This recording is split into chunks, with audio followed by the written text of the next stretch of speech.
There's really only two steps to a healthy metabolism and lasting weight loss. One, find a way of eating that works with your body. It's wise. And second, eat that way consistently. That's it, just these two steps. So why is it so hard to actually get there? The first thing is most approaches fail because they're fighting your body. We cut calories, we push through hunger and cravings, we white knuckle it until we can't anymore. And of course that doesn't last. It's unsustainable. But let's say you found something that feels really different, that's more likely to actually work. Then the question becomes, how do you stick with it long enough to let it really work? Even a great approach takes time to produce the results we want. So let's talk about what that process actually looks like. The first stage, the first few weeks, we're just finding our footing. Everything is new. It's the what the heck am I doing phase. It really takes some conscious attention. There's a learning curve, right? But if it's making sense, you can see this is likely to work when other things don't. That keeps you hopeful and curious to see what happens next if you keep going. Now, the next stage, from about month 1 to month 3, you're building real experience, you're navigating early challenges, and surprising things start to happen. You might start to find you're waking up with more energy than you've experienced. You're feeling more energy throughout the day.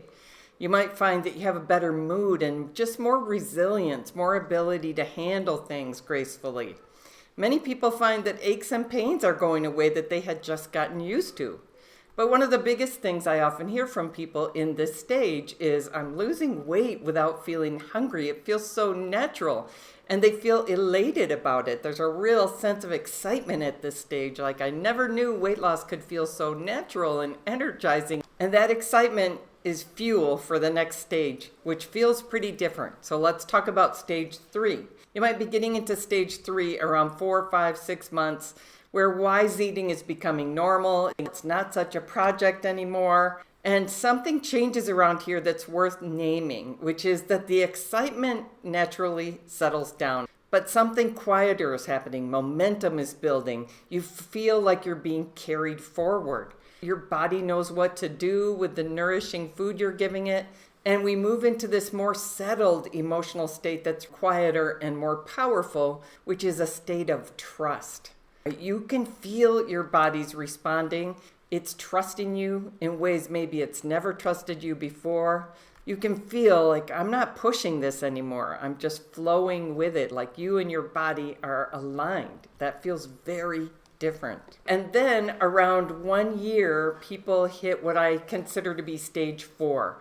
This is just who I am. So the momentum of working with your body for 12 whole months has brought you somewhere that feels so much more solid.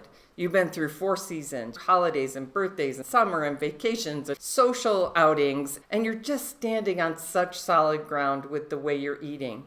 Eating wisely just feels natural. At some point it just clicks. This is just how I eat and I love it.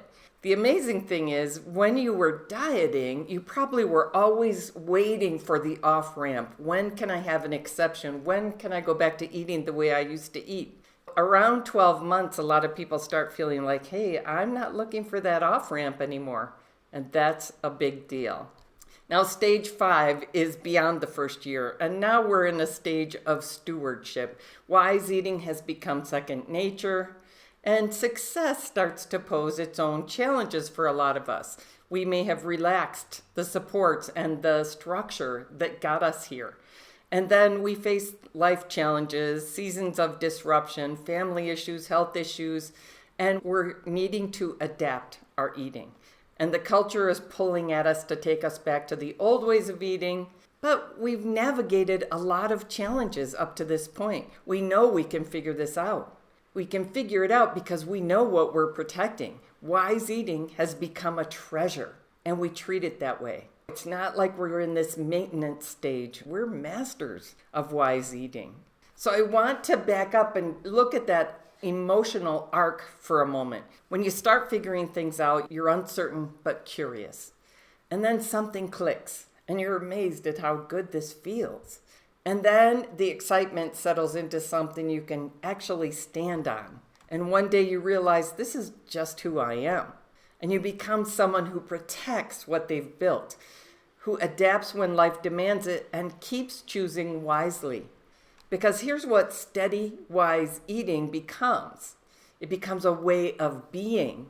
I'm a thoughtful, wise person. I confront lots of challenges in my life, and I take the wise path in eating and in life. And you feel that every day. It's not a diet, it's a transformation in your approach to eating and in your choices. It happens one stage at a time, as long as you don't quit before it gets good. So where are you at in all this? If you've found an eating approach that feels like it's going to be right for your body, now your job is just to move through these stages, to keep moving forward, not freak out when the emotions ebb and flow. And it can really help to find other people doing the same thing. Consider working with a coach. Build the supports that help you stay with it. And if you're not super confident that you have an approach that's truly effective, or the approach that you've chosen isn't so clear and coherent that you know exactly what you're doing and why, I'd love to talk with you about that. That clarity is everything. And a good first step would be to grab my free SimplyWise Eating Overview. It's an infographic really showing the 4 high-level principles that work with your body, the foundation of an approach that finally gives you something wise that you can stick with. So the link for that is below.